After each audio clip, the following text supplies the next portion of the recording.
classroom walls always seemed to close in on me whenever Mrs. Peterson called on me.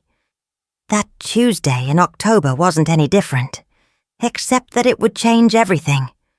I remember the rustling of paper, the faint smell of chalk dust, and how the autumn light streamed through the windows, creating long shadows across the desks. Can anyone tell me about the significance of the Emancipation Proclamation's preliminary announcement in relation to the Civil War's military strategy? Mrs. Peterson's voice cut through the silence as she paced in front of the blackboard, her heels clicking rhythmically against the linoleum floor. The air in the classroom felt heavy. No one raised their hand. I knew the answer. I had spent the previous night reading ahead in our textbook, fascinated by how President Lincoln had timed the announcement after the Union victory at Antietam. My father, who loved history almost as much as he loved law, had explained the political calculations involved. My hand trembled slightly as I raised it. I was 16 years old, one of only 3 black students in my advanced placement U.S. history class at Westlake High. Mrs. Peterson's eyebrows shot up, her lips forming a small O of surprise. She paused, then let out a short laugh. Well, Zora Johnson has her hand up. Wow, I didn't know you knew the answer. Her voice dripped with mock astonishment. The classroom erupted in laughter. I felt my cheeks burn as I slowly lowered my hand. 23 pairs of eyes turned to look at me, most filled with amusement, some with pity, a few averted in discomfort. Go ahead, Zora, Mrs. Peterson said, still smiling. Enlighten us. I cleared my throat. President Lincoln waited for a Union victory to issue the preliminary Emancipation Proclamation, so it wouldn't seem like an act of desperation. After Antietam, he could present it as a position of strength, not weakness. It also helped discourage European powers from supporting the Confederacy, because it reframed the war around slavery. My voice sounded stronger than I felt. I'd practiced speaking clearly ever since my father had coached me on public speaking in the 7th grade. Always speak like you belong in the room, he'd say. Because you do. Mrs. Peterson's smile faded slightly. That's correct, she said, sounding almost disappointed. Very good, Zora. She quickly moved on, but the damage was done. I spent the rest of the class period staring at my notebook, carefully writing down every word she said while trying to ignore the occasional glances and smirks from my classmates. When the bell rang, I gathered my books and headed for the door as quickly as possible. Hey, Zora, called Marcus, a basketball player who sat behind me. Didn't know you were so smart. Been hiding it all this time? His friend snickered. I pretended not to hear and kept walking. In the hallway, I bumped into Aisha, my best friend since elementary school. What's wrong? She asked immediately, reading my face like an open book. Nothing, I muttered, but my voice cracked. Was it Peterson again? What did she do this time? I shook my head, not trusting myself to speak without crying. Aisha put her arm around my shoulders and guided me toward the girls' bathroom. Tell me everything, she said once we were alone. So I did. As I recounted Mrs. Peterson's words and the class's reaction, Aisha's expression darkened. That's not okay, Z. That's really not okay. It's fine, I said automatically. It's not like she called me stupid. She was just surprised. But why would she be surprised? You're one of the smartest people in our grade. You got a perfect score on the PSAT, for crying out loud.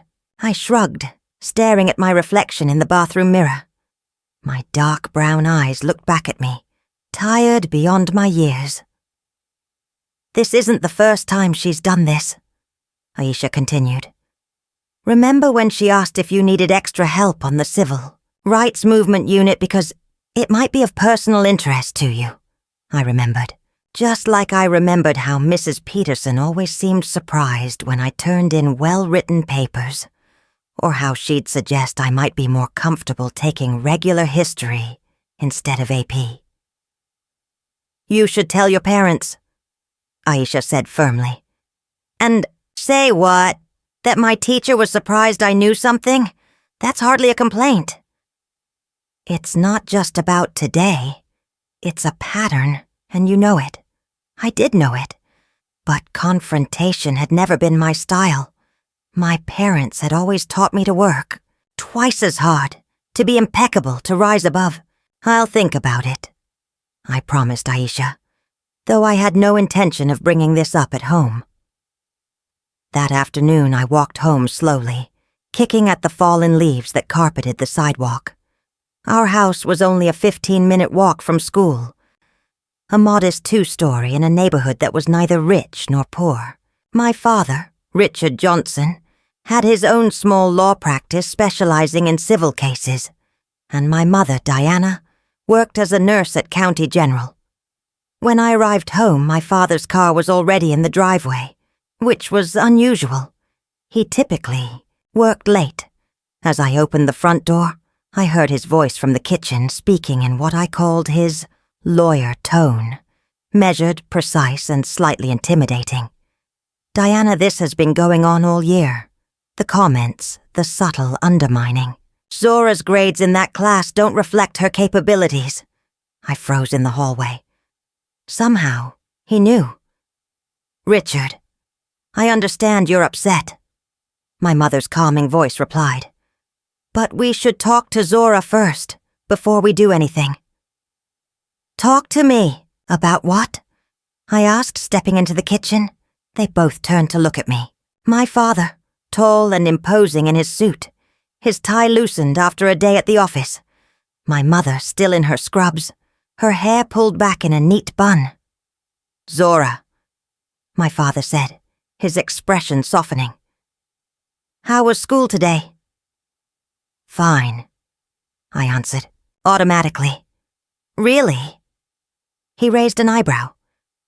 "Because Tanya Robinson's son Kevin was in your history class today, and he told his mother about something that happened. Mrs. Robinson called me at the office. Kevin Robinson was a quiet kid who usually sat in the back of the class. I barely noticed him most days. I had no idea he'd been paying attention to what happened." "It was nothing," I said, dropping my backpack on a kitchen chair. "Mrs. Peterson was just surprised I knew an answer." "He said she laughed," my father pressed, and then the whole class laughed too. I bit my lip, feeling the sting of tears threatening to form. "It wasn't a big deal, Zora," my mother said gently, coming to stand beside me. "This isn't the first time something like this has happened with Mrs. Peterson, is it?" I looked down, at the kitchen floor, at the black and white tiles that I'd helped my parents install the summer before. "No," I admitted quietly. "Why didn't you tell us?" my father asked, his voice a mixture of hurt and anger. "Because—" I hesitated, trying to find the right words. "Because everyone always says that. To succeed as a black person in America, you have to be twice as good. You have to rise above. You always taught me that, Dad." My father's face fell. He pulled out a chair and sat down heavily. "Sweetheart, rising above doesn't mean suffering in silence. It doesn't mean letting people treat you as less than you are." "Your father's right," my mother added, placing a hand on my shoulder. "We want you to be strong, but strength sometimes means speaking up." "What exactly has been going on in that class?" my father asked, his lawyer mode engaging again. So I told them everything. Not just about that day, but about the entire semester. How Mrs. Peterson would praise white students for work similar to mine, while expressing surprise at my accomplishments. How she'd call on me less frequently than others, and when she did, it often seemed designed to highlight what I didn't know, rather than what I did. By the time I finished, my father's jaw was set in a hard line. "I'm going to the school tomorrow," he declared. "Dad, no," I protested. "That'll just make things worse." "Zora, trust me," he said firmly. "This stops now." That night, I barely slept. I imagined the embarrassment of my father confronting Mrs. Peterson, the whispers and stares that would follow me through the hallways. By morning, I had convinced myself that my high school social life was effectively over. My mother sensed my anxiety as I picked at my breakfast. "It's going to be okay, Zora," she assured me. "Your father knows what he's doing." My father appeared in the doorway, dressed in his most intimidating charcoal gray suit, the one he wore for important court appearances. "Ready to go?" I nodded miserably. The drive to school was silent except for the occasional reassurances from my father. "Keep your head high today," he said, as we pulled into the school parking lot. "Remember who you are and where you come from." I nodded, my throat too tight to speak. "I'll be meeting with Principal Warren and Mrs. Peterson during third period. You just focus on your classes." "Okay," I managed to whisper.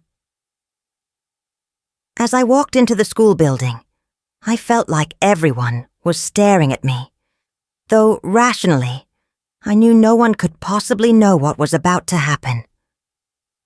I made it through my first 2 classes in a fog of anxiety. When third period arrived, AP US History, I slid into my seat and kept my eyes down. Mrs. Peterson began the class as usual, reviewing the previous day's material.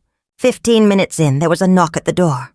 A student office aide entered and handed Mrs. Peterson a note. Her face changed as she read it. "Class, continue reading the next section. I'll be back shortly," she announced, her voice unnaturally high. As she left the room, whispers broke out among my classmates. "What's going on?" someone asked. "No idea," another replied. I stared fixedly at my textbook, pretending to read while my heart pounded in my chest. 5 minutes passed, then 10. The class grew restless. Finally, the door opened again, but it wasn't Mrs. Peterson who entered. It was Ms. Rodriguez, the vice principal. "Students, Mrs. Peterson has been called to an unexpected meeting. I'll be supervising your class for the remainder of the period. Please continue with your assigned reading." The whispers intensified.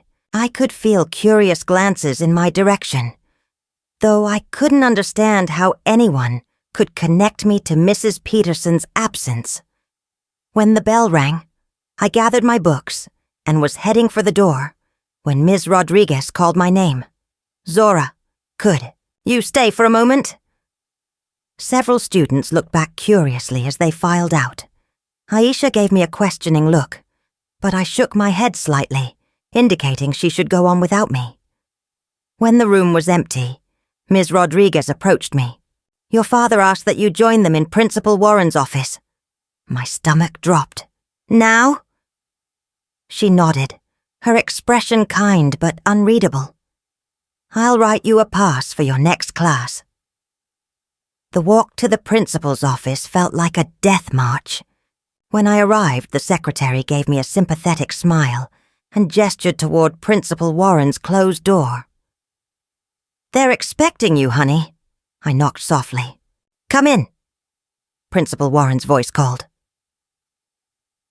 I pushed open the door to find 4 people seated around Principal Warren's large desk. My father, looking stern and professional.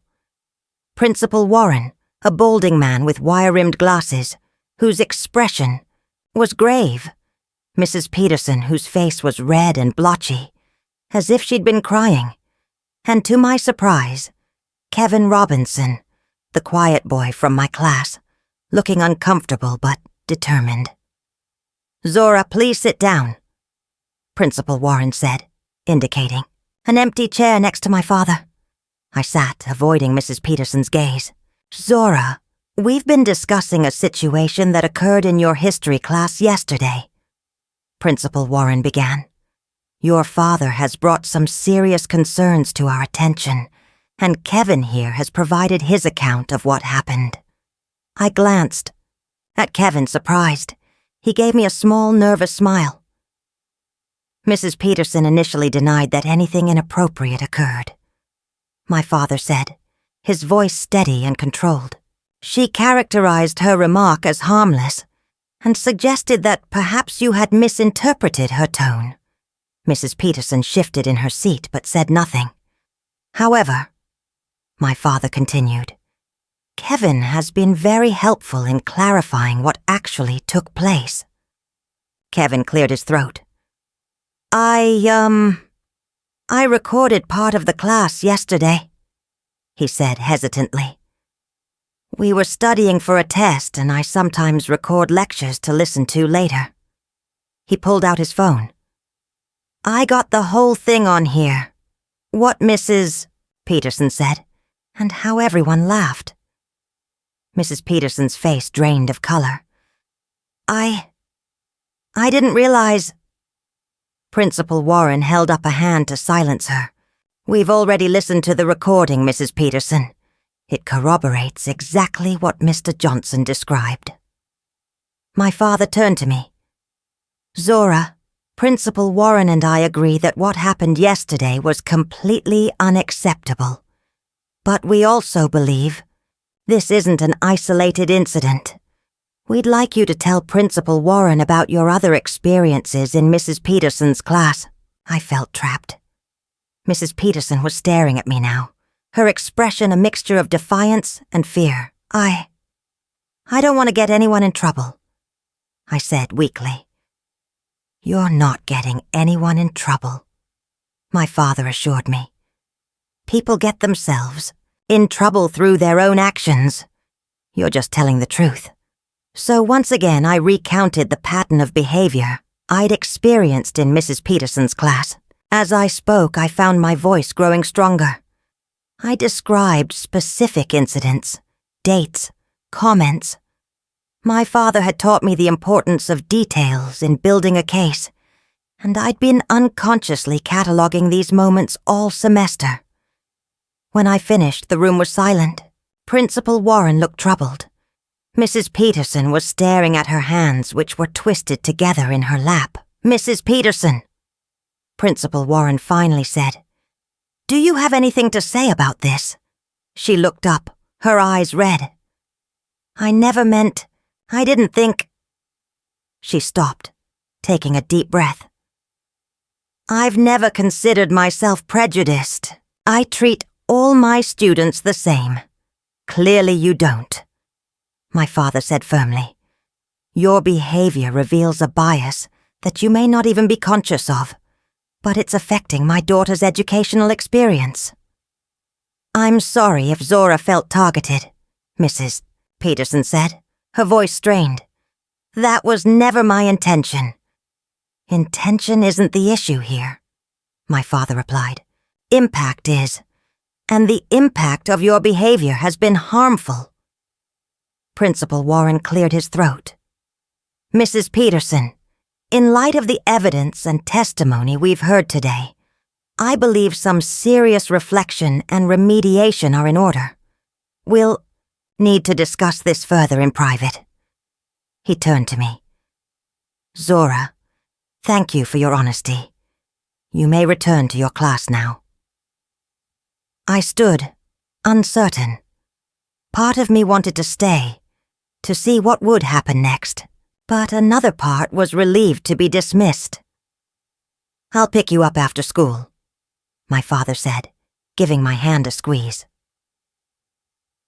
As I left the office, I heard Principal Warren say, Mr. Johnson, given your concerns, I think we should discuss alternative arrangements for Zora's history instruction for the remainder of this semester. The rest of the school day passed in a blur. Word spread quickly that something had happened with Mrs. Peterson, though the details remained vague. By lunchtime, the Rumor mill was in full swing. Some said she'd been fired on the spot. Others claimed she'd had a nervous breakdown. A few even suggested she'd been arrested. Though for what crime? No one could specify. Aisha cornered me in the cafeteria. "What is going on?" she demanded. "Peterson wasn't in fourth period either. Ms. Rodriguez is still covering her classes." I hesitated, then pulled her to a quiet corner and told her everything. "Your dad is my hero," she declared when I finished. "And Kevin Robinson? Who knew he had it in him? I still can't believe he recorded it," I said. "Thank goodness he did. Otherwise it would have been your word against hers." I nodded, thinking about how differently things might have gone without that evidence. When school ended, I found my father, waiting in the parking lot as promised. As I approached his car, I spotted Kevin walking toward the bus area. "Wait a second," I told my father, then jogged over to Kevin. "Hey," I said, slightly out of breath. He looked surprised. "Oh, hi, Zora. I just wanted to say thank you for what you did today." He shrugged, looking embarrassed. "It wasn't right what she said to you. And it wasn't the first time I noticed it." He hesitated. "My mom always says we need to speak up when we see something wrong, even if it's uncomfortable." "Well, it made a big difference, so thank you." He smiled shyly. "You're welcome." My father was watching us with interest when I returned to the car. "That was Kevin?" he asked as I buckled my seatbelt. "Yeah." I wanted to thank him. Good. What he did took courage. As we drove home, my father filled me in on what had happened after I left. Mrs. Peterson would be taking a 2-week administrative leave, during which she would be required to attend professional development workshops on unconscious bias. When she returned, she would be under supervision for the remainder of the school year, and I would be transferred to Mr. Garcia's AP US History class. "Is that what you want?" my father asked. I pushed for it, but if you'd prefer to stay in Mrs. Peterson's class, we can revisit that decision. I thought about it. Part of me wanted to stay, to prove that she couldn't drive me away. But another part recognized that learning in an environment where I felt constantly undermined wasn't helping anyone, least of all me. "I think Mr. Garcia's class is the right choice," I said finally. My father nodded. "I think so too." That evening, as we sat around the dinner table, my mother wanted to hear every detail. She alternated between outrage at Mrs. Peterson's behavior and pride in how I'd handled myself.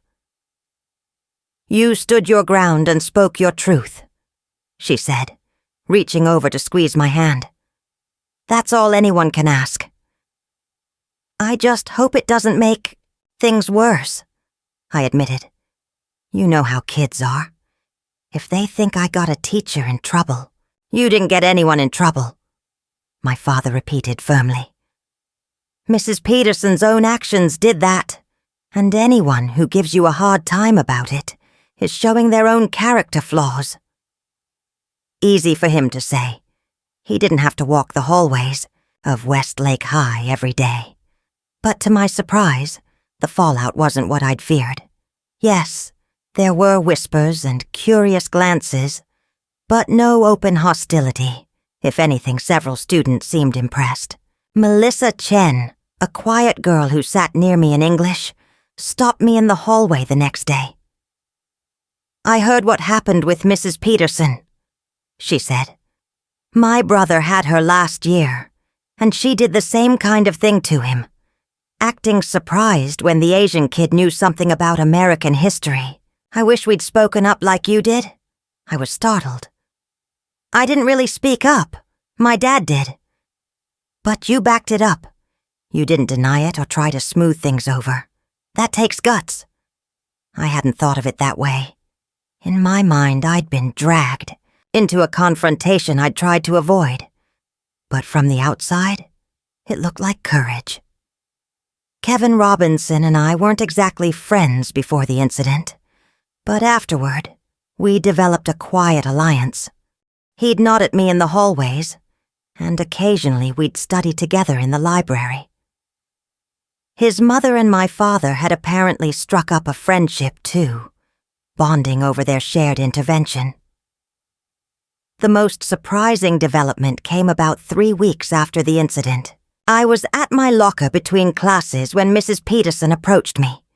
She'd returned from her administrative leave the previous week, looking subdued and avoiding eye contact with me whenever our paths crossed. "Zora," she said quietly. "Could I speak with you for a moment?" I tensed. "I'm going to be late for class." "I'll write you a pass." Her voice was different, less confident, more hesitant. "Please, just a few minutes." Reluctantly, I followed her to her empty classroom. "I owe you an apology," she began, perching on the edge of her desk. "A real one, not the defensive non-apology I gave in Principal Warren's office." I remained silent, waiting. What I said to you that day was inappropriate and hurtful, but more than that, I've realized that I've been treating you unfairly throughout the semester. She paused, seeming to gather her thoughts. The workshops I attended during my leave, they were eye-opening. I've always prided myself on being fair and objective. I've always believed I didn't see color. But that's part of the problem, isn't it? Pretending not to see an important part of who you are doesn't make me unbiased. It just makes me blind to my own biases. I shifted uncomfortably, unsure how to respond to this unexpected vulnerability. "I'm not asking for forgiveness," Mrs. Peterson continued. "I just want you to know that I'm committed to doing better. Not just with you, but with all my students, and I'm genuinely sorry for the harm I caused." I nodded slowly. "Thank you for saying that. You're an exceptional student, Zora. I should have recognized and nurtured that from the beginning." As I left her classroom, I felt a weight lifting that I hadn't even realized I'd been carrying. Mrs. Peterson's apology didn't erase what had happened, but it validated my experience in a way that mattered. That evening, I recounted the conversation to my parents over dinner. "Well," my father said, looking thoughtful, "that's a start." "Do you think she means it?" my mother asked. I considered the question. "I think she wants to mean it. Whether she'll actually change her behavior, I guess time will tell." "People can change," my father said, "but it usually takes something significant to prompt that change. Maybe this was her wake-up call." "Maybe." I agreed. The remainder of junior year passed without further incident.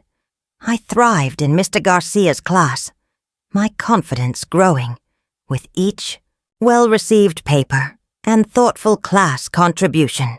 Mrs. Peterson and I maintained a polite distance, exchanging civil nods when we passed in the hallway. I heard from other students that she seemed different in class, more careful, more inclusive, more aware. By the time senior year rolled around, the incident had faded into background noise, becoming just another story in the complex narrative of my high school experience. I applied to colleges with a newfound sense of self-advocacy, no longer afraid to highlight my achievements and assert my worth. When acceptance letters began arriving in the spring, including one from my dream school, Columbia University, I couldn't help but wonder if things would have been different had I stayed in Mrs. Peterson's class, slowly internalizing the subtle message that I was somehow less capable, less deserving. Graduation day arrived, a blur of blue caps and gowns, proud parents with cameras, and emotional goodbyes. As I waited in line to receive my diploma, I spotted Mrs. Peterson among the row of faculty seated on the stage. Our eyes met briefly, and she gave me a small, solemn nod that felt like acknowledgement of what had happened, of how far we'd both come since then. That fall, I left for Columbia, eager to begin a new chapter. College was challenging but exhilarating, full of ideas and people that expanded my world. I decided to major in history, with a minor in education. The irony wasn't lost on me. During my junior year of college, I was home for winter break when my mother mentioned casually over breakfast, "Oh, I ran into Patricia Peterson at the grocery store yesterday." I looked up, surprised. "Mrs. Peterson, how is she?" My mother hesitated. "Not well, actually. She's on medical leave from teaching. Cancer. She seemed frail." I felt an unexpected pang. Despite everything, I had never wished her ill. "That's terrible," I said sincerely. "She asked about you," my mother continued. "I told her you were doing well at Columbia, majoring in history. She seemed genuinely pleased." I nodded, unsure how to feel about this information. A few days later, I found myself driving to County General Hospital, a small potted plant on the passenger seat beside me. I'd called ahead to make sure Mrs. Peterson was receiving visitors. At the reception desk, I got her room number and made my way up to the oncology floor. Her door was partially open. I knocked softly. "Come in," called a weak voice that I barely recognized. Mrs. Peterson was sitting up in bed, thin and pale, her once perfectly coiffed hair now sparse and gray. She looked startled to see me. "Zora Johnson," she said, her voice a shadow of its former authoritative tone. "What a surprise!" I approached the bed, suddenly feeling awkward. "My mom mentioned she saw you. I thought I'd come by to see how you're doing." "That's very kind of you." She gestured to a chair beside the bed. "Please, sit down." I placed the plant on her bedside table and took a seat. "It's not much," I said, nodding at the plant. "But I thought it might brighten the room a bit." "It's lovely. Thank you." She studied my face. "Columbia University. Your mother told me. You must be doing very well," I nodded. "I am. I'm majoring in history, actually." A ghost of a smile crossed her face. "Is that so? Despite everything? Or maybe because of everything?" I replied thoughtfully. "What happened in your class?"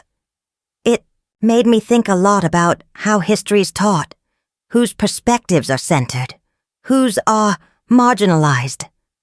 "And now you want to change that?" "Maybe. I'm considering teaching after graduation."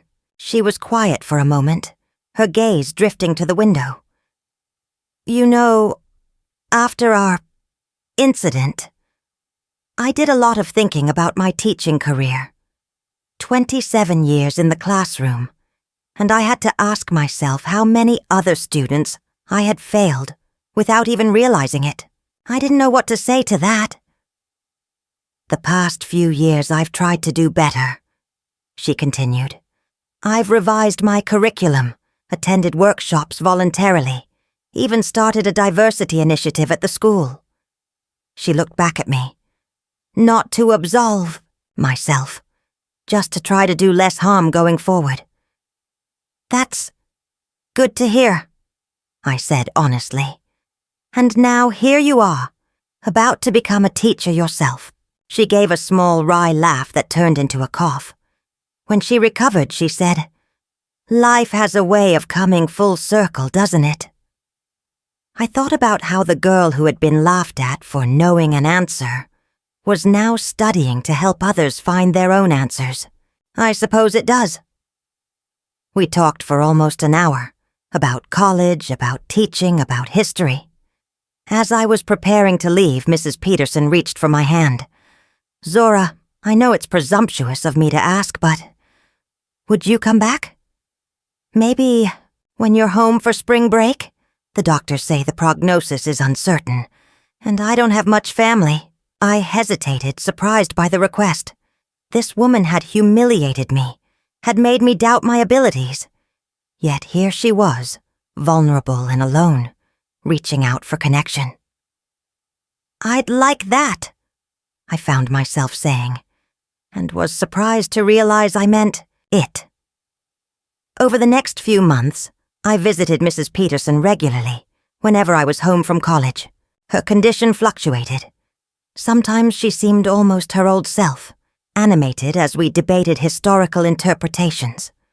Other times she was too weak to do more than listen as I read to her from whatever book I was currently studying. During one visit in late April, as dogwood blossoms drifted past her hospital window, she asked me about my post-graduation plans. "I've been accepted into a master's program in education at Teachers College," I told her. "And I've applied for a fellowship that would place me in underserved schools." "You'll be an exceptional teacher," she said with conviction. "You have the intelligence, of course, but also the empathy, the insight." "I had good examples," I replied, "both of what to do and what not to do." She smiled faintly. "I deserved that." "Actually," I said, "I've been thinking lately about how that moment in your class, as painful as it was, pushed me to advocate for myself, to recognize when I was being underestimated.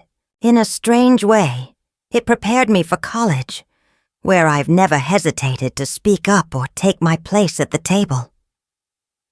"Finding a silver lining in my terrible behavior?" she asked, raising an eyebrow. "That's very generous of you." "Not a silver lining. Just recognizing that our worst experiences sometimes forge our strongest qualities." She considered this. "Perhaps. But I wish you hadn't needed to be forged by that particular fire." "So do I admitted. "But here we are. Mrs. Peterson died 2 weeks before my college graduation. I received the news from my mother, who had kept in touch with her after seeing how our relationship had evolved. Despite our complicated history, I felt a genuine sense of loss. At the funeral, I was surprised by how many former students attended, many of whom spoke about how Mrs. Peterson had changed in her final years of teaching, how she'd become more inclusive, more reflective, more open to different perspectives. It seemed the wake-up call that my father had spoken about had indeed prompted real change. After the hour service, a young woman approached me. She introduced herself as Mrs. Peterson's niece, Emily. "Aunt Patricia talked about you a lot these past few months," she said. "You meant a great deal to her." "We had a complicated relationship," I replied carefully. Emily smiled. "She told me the whole story, what she did, how your father confronted her, how it changed her approach to teaching. She was deeply ashamed of her behavior, but also grateful for the awakening it prompted." She handed me a small package. "She asked me to give you this after she was gone." The package contained a book, Teaching to Transgress, by Bell Hooks, with a note tucked inside. "Zora, thank you for the gift of your forgiveness, which I never deserved but treasure nonetheless. May this book serve you well as you embark on your own teaching journey.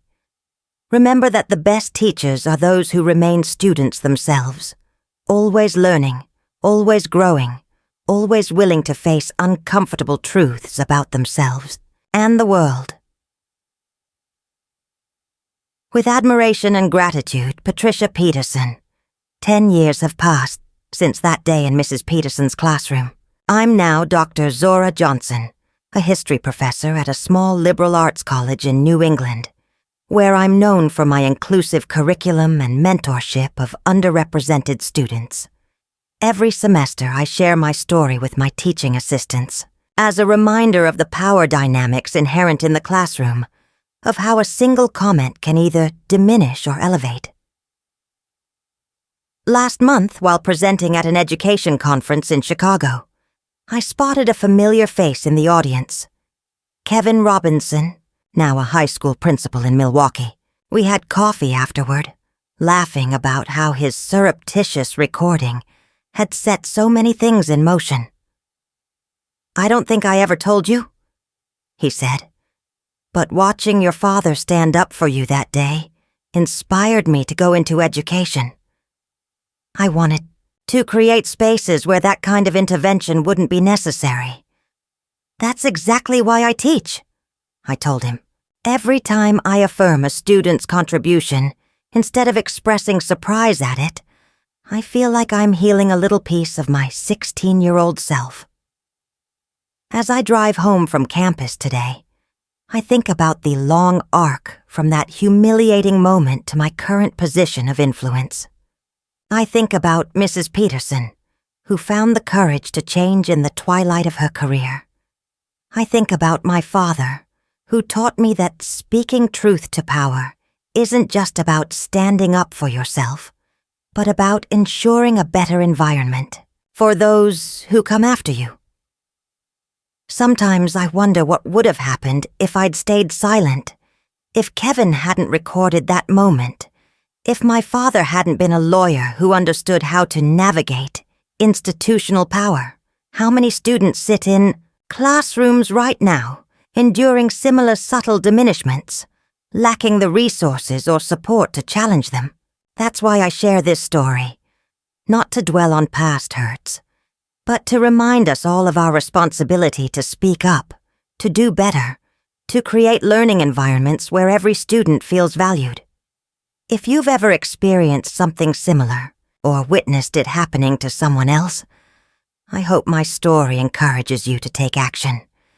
And if you're an educator, I hope it prompts reflection on the incredible power your words hold in shaping students' perceptions of themselves and their capabilities, because sometimes a single moment in a classroom can change everything, for better or for worse. The choice is ours to make. Have you ever faced a situation where you were underestimated or had to stand up against subtle prejudice? How did you handle it? Would you have done what my father did, or would you have taken a different approach?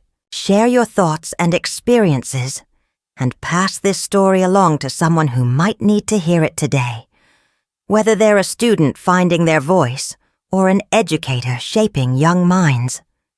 The power of transformation lies within all of us.